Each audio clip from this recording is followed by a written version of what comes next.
बहुत इजी से एनालाइज करेंगे हम। 1 घंटे के टाइम फ्रेम में चलेंगे और हमें सपोर्ट लेवल मार्क करना है। सबसे पहले कौन सा सपोर्ट मार्क करेंगे? हम मार्क करेंगे सर ये एक सपोर्ट लेवल। ये वाला सपोर्ट हमने क्यों मार्क किया है दिखाता हूं आपको। सबसे पहले तो यहाँ पर मार्केट ने एक बार सपोर्ट लिया, सेकंड टाइम यहाँ सपोर्ट लिया, एक बार इसको ब्रेक डाउन किया है, लेकिन यहाँ पे सस्टेन नहीं कर पाया मार्केट, अगेन यहीं से सपोर्ट लेकर मार्केट ऊपर चला गया। और यहाँ पे अगर हम एक रेजिस्टेंस लेवल को भी मार्क करते हैं तो हमें दिखाई देगा कि इस लेवल के अंदर मार्केट एक रेंज बना रहा है। मार्केट इस लेवल को रेजिस्टेंस ले रहा है, रेजिस्टेंस लेकर मार्केट नीचे आ रहा है, सपोर्ट ले रहा है, सपोर्ट के बाद फिर से रेजिस्टेंस पे जा रहा है और मार्केट फिर से रेजिस्टेंस से रिजेक्शन कर रहा है। समझ में क्या आया? हमें समझ में आया एक रेंज जैसा बन रहा है गोल्ड के चार्ट में। ठीक है, क्या बन रहा है सर? एक रेंज जैसा बन रहा है। अब हमें चाहिए सर रेंज का ब्रेकआउट या फिर ब्रेकडाउन, तभी यहां से गोल्ड में एक बड़ा सा एक डायरेक्शनल मूव हमें देखने को मिल सकता है। कैसे यहां से ब्रेकआउट एंड ब्रेकडाउन पर प्लान करेंगे? क्या प्रोबेबिलिटी है, क्या यहां से ब्रेकआउट होगा या फिर सपोर्ट का ब्रेकडाउन होगा, ये हमें कैसे कंफर्म करना है? तो देखिए, सबसे पहले तो देखना है कि मार्केट ने इस लेवल को बहुत अच्छे से मल्टीपल टाइम सपोर्ट लिया है। ठीक है, बार बार इस लेवल को सपोर्ट लिया है। अगर ये सपोर्ट लेवल टूटता है यहां से, अगर ये सपोर्ट लेवल टूटता है तो फिर ये डाउन जाने की बहुत ज्यादा प्रोबेबिलिटी,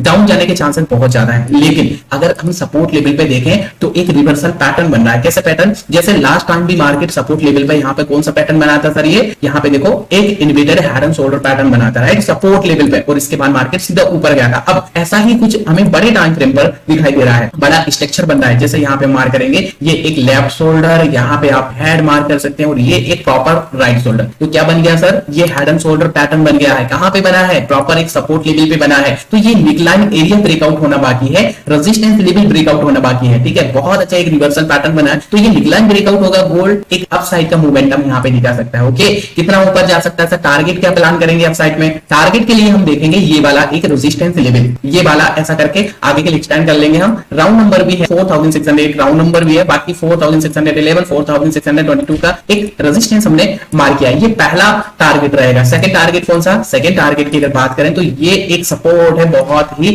अच्छा था। इसको मार्केट ने प्रीवियस देखो कितनी बार सपोर्ट लिया है, तो अब ये रेजिस्टेंस की तरह काम करेगा। आगे के लिए एक्सटेंड करेंगे हम, तो ये 4650 का एक राउंड नंबर भी आपको दिखाई देगा। और देखो कितना अच्छा यहाँ पे मार्केट ने एक बार सपोर्ट लिया, 2 बार, 3 बार, 4 बार, 5 बार सपोर्ट लिया, इसके बाद ब्रेकडाउन किया। अब ये रेजिस्टेंस बनेगा। ठीक है, 4650 राउंड नंबर भी है। तो ये सेकंड टारगेट यहाँ पे अप साइड में हमें देखने को मिल सकता है। लेकिन कंफर्मेशन कैसे लेना सर? यहाँ पे अगर ये ब्रेकआउट करता है तो फिर प्लान कैसे करना है? अभी मैं आपको 15 मिनट के टाइम फ्रेम में दिखाऊंगा तो आपको समझ में आ जाएगा। लेकिन दोस्तों, मार्केट रेंज में फंसा है, एक चीज का ध्यान रखिए, गोल्ड रेंज में फंसा है तो 50% चांसेस यहाँ पे दिखाई दे रहा है। हो सकता है ये ब्रेकडाउन भी कर दे। ठीक है, हो सकता है ये ब्रेकडाउन भी कर दे, हो सकता है ये ब्रेकआउट भी कर दे। तो प्रॉपर हमें ब्रेकआउट या ब्रेकडाउन पर ही प्लान करना चाहिए। ओके, अब ये ब्रेकआउट करेगा तो आप एक ट्रेंड लाइन का कंफर्मेशन ले सकते हैं। ट्रेंड लाइन मार्क करने के लिए पहला high, second high, third high आप ऐड कर लो, ऐसा कुछ। अब ये देखो ट्रेंड लाइन को मार्केट ब्रेकआउट नहीं कर पाया, एक बार यहां से रेजिस्टेंस लिया, नीचे आया, यहां पे भी रेजिस्टेंस लिया, नीचे आया, यहां पे भी रेजिस्टेंस लिया, नीचे आया। राइट, अब क्या हो रहा है? मार्केट आया है एक सपोर्ट लेवल पे। कहां आया है? एक सपोर्ट अभी मैं 15 मिनट के टाइम फ्रेम में आपको दिखाऊंगा। तो सपोर्ट लेकर अगर फिर से कुछ यहां पे जाता है तो क्या बनेगा सर? ये बनेगा एक डब्ल्यू।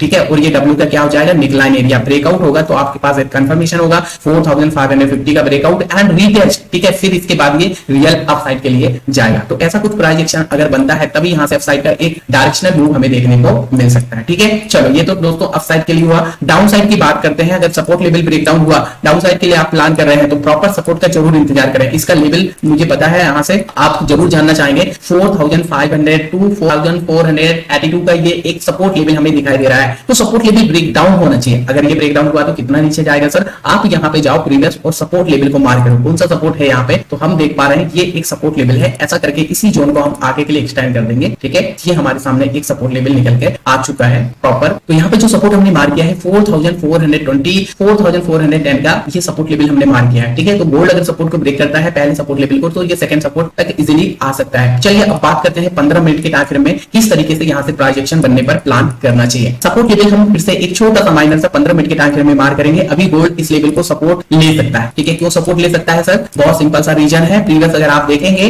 प्राइस ने इस लेवल को यहाँ पर देखो सपोर्ट लिया है, ब्रेकडाउन किया, रीटेस्ट किया, फिर रीटेस्ट किया और ब्रेकआउट किया। तो अब ये क्या करेगा सर? सपोर्ट की तरह काम करेगा। ठीक है, इसका लेवल क्या है चलो समझ लेते हैं। इसका लेवल 4518 एंड 4512 का ये एक सपोर्ट लेवल है। अब इसको ऊपर जाने के लिए अपसाइड में मूव करने के लिए देखो यहां से क्या हुआ, एकदम फास्ट अपसाइड में मूव आया। जब ये डाउन आ रहा है तो थोड़ा स्लोली आ रहा है। तो ये सपोर्ट लेवल पे आने के बाद जैसे ही कुछ यहाँ पे एक बुलिश चार्ट पैटर्न बनता है या फिर बुलिश कैंडलस्टिक पैटर्न बनता है बड़ा वाला, तो चांस है कि मार्केट फिर यहाँ से अगेन रेजिस्टेंस के पास जाए। और ये रेजिस्टेंस बहुत बार टेस्ट हो चुका है, तो रेजिस्टेंस का ब्रेकआउट करे और फिर ये डायरेक्शनल अपसाइड में मूव दे। तो इस तरह बुलिश प्राइस एक्शन बनता है तो गोल्ड एक अप डायरेक्शन में हमें देखने को मिल सकता है। ओके, तो इस तरीके से हम बाइंग के लिए प्लान कर सकते हैं। ठीक है, अब बात करते हैं दोस्तों डाउन साइड की। तो सिंपल सा है सर, डाउन साइड के लिए सपोर्ट लेवल ब्रेकडाउन होना बहुत जरूरी है। 4500 का ब्रेकडाउन होगा तभी यहां से डाउन साइड का मोमेंटम हमें देखने को मिल सकता है। ओके, तो आज की इस वीडियो में इतना ही। उम्मीद करते हैं आपको समझ में आया होगा गोल्ड में आज हम कैसे सिंपल टेक्निकल एनालाइज कर सकते हैं और कौन से लेवल्स ब्रेकआउट एंड ब्रेकडाउन पर गोल्ड में मूव आ सकता है। वीडियो अगर आपको पसंद आए तो लाइक जरूर करिएगा, चैनल पर नहीं सब्सक्राइब जरूर करिएगा। मिलते हैं